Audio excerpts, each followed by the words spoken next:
سیدنا معاویہ پر طعن و تشنیع کر کے ان کی ایک شخصیت کو مجروح کر کے پھر وہ ان کو ایک زینہ بنا کر سیدنا عثمان تک پہنچتے ہیں، پھر ان کو زینہ بنا کر جب وہ کبار صحابہ جناب عمر فاروق رضی اللہ عنہ، جناب ابوبکر صدیق رضی اللہ عنہ تک پہنچتے ہیں۔ مقصد کیا ہے؟ مقصد یہ ہے کہ دین اسلام کی عمارت کو ڈھا دیا جائے۔ سیدنا امیر معاویہ رضی اللہ تعالیٰ کی کوئی فضیلت قرآن و حدیث میں وارد ہوئی ہے؟ جی بالکل، دیکھیں اگر آپ منہج کو سامنے رکھتے ہیں، منہج اہل حدیث کو، منہج سلف صالحین کو، تو ہمارے منہج کے جو مصادر ہیں وہ کیا ہے؟ وہ قرآن و حدیث، اس کے علاوہ کوئی تیسرا مصدر ہمارا نہیں ہے۔ قرآن و حدیث کو سمجھنا ہے ہم نے کس طریقے سے سمجھنا ہے؟ علی فہم السلف الصالح، جس طریقے سے صحابہ نے سمجھا ہے۔ تو صحابہ کا جو فہم ہے وہ ہمارے لیے حجت ہے۔ کس چیز کے اندر؟ قرآن و حدیث کے فہم کے اندر۔ یہ منہج کے ہمارے مصادر ہیں، انہیں کو سامنے رکھتے ہوئے ہم آگے چلتے ہیں، اور جو بھی شخص نئی چیز داخل کرنا چاہے گا اس کے سامنے سب سے بڑی رکاوٹ جو ہے یہ منہج آتا ہے۔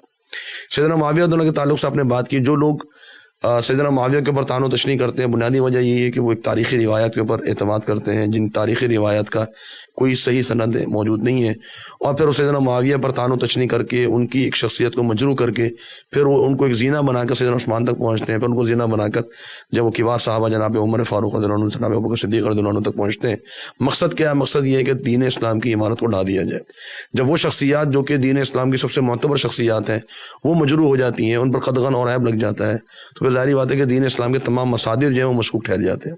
پھر آپ کسی بھی دین کی کسی بھی تعلیم کے اوپر بالیقین عمل نہیں کر سکتے، آپ قرآن پر عمل نہیں کر پائیں گے، آپ حدیث پر عمل نہیں کر پائیں گے، اور یہی دشمنان اسلام کی اصل جو ہے وہ مقاصد ہے۔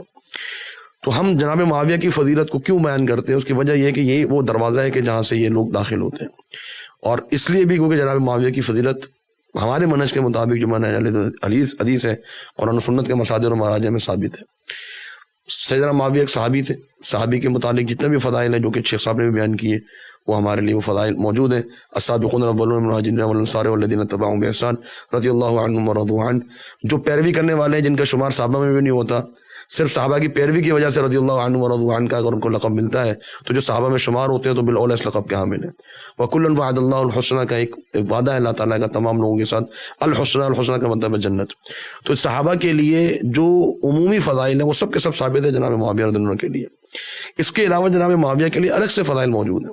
نبی صلی اللہ علیہ وسلم کی حدیث ہے کہ اللہم اجعلہ ہادیا مہدیا، صحیح حدیث ہے کہ اللہ تو معاویہ کو جو ہے رضی اللہ عنہ ان کو ہادی بنا دے، یعنی رہنما بنا دے، مہدیا ان کے ذریعے سے ہدایت لوگ حاصل کر رہے ہوں۔ تو اتنی بڑی دعا جو جناب معاویہ کے لیے کی، اور پھر اس کے بعد بڑے بڑے کبار صحابہ نے جناب معاویہ کے اوپر بڑا اعتماد کیا۔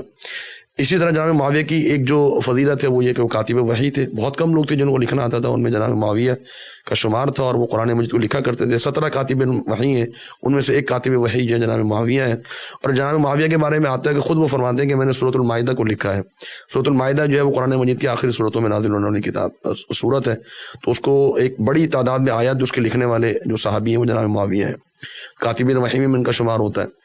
پھر جناب عمر فاروق رضی اللہ عنہ ان پر بڑا اعتماد کیا اور ان کو شام کے علاقے میں بھیجا۔ اب یہ لوگ سمجھتے ہیں کہ یہ شام کے اندر جو ہے وہ بنو امیہ کی بڑی حکومت تھی اور بنو امیہ نے بڑا کنٹرول کیا ہوا تھا۔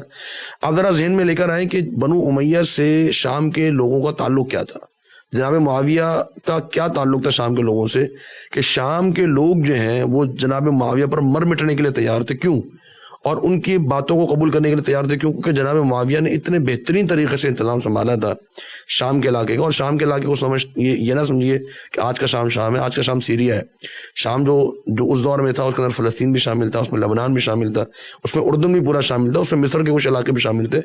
یوں سمجھ لیجیے کہ خلافت کا سب سے بڑا صوبہ جو ہے وہ شام کا علاقہ تھا، اور اس کی سرحدیں جو ہے وہ ترکی تک ملتی تھی۔ اس پورے صوبے کو اتنے بہترین انتظام کے ساتھ چلایا کہ لوگ اتنی محبت کرتے تھے جناب معاویہ سے کہ مر مٹنے کے لیے تیار تھے ان کے پیچھے، اور ان کی آراء کو قبول کرتے تھے۔ اس کا مطلب یہ ہے کہ وہ شخصیت کتنی خوبصورت شخصیت ہوگی، اور ان کے اندر کتنے اعلیٰ اخلاق پائے جاتے ہوں گے کہ ان کی جو عوام ہے، ان کی جو رعایا ہے، وہ ان کے اوپر جان نچھاور کرنے کے لیے تیار ہوتی ہے۔ تو یہ سارے وہ فضائل ہیں جو ہمیں قرآن و حدیث کے اندر بھی ملتے ہیں اور تاریخی روایت کے اندر بھی جو ہے وہ ملتے ہیں، اور اس پر ہمارا عقیدہ ہے اور یہی ہمارا منہج ہے۔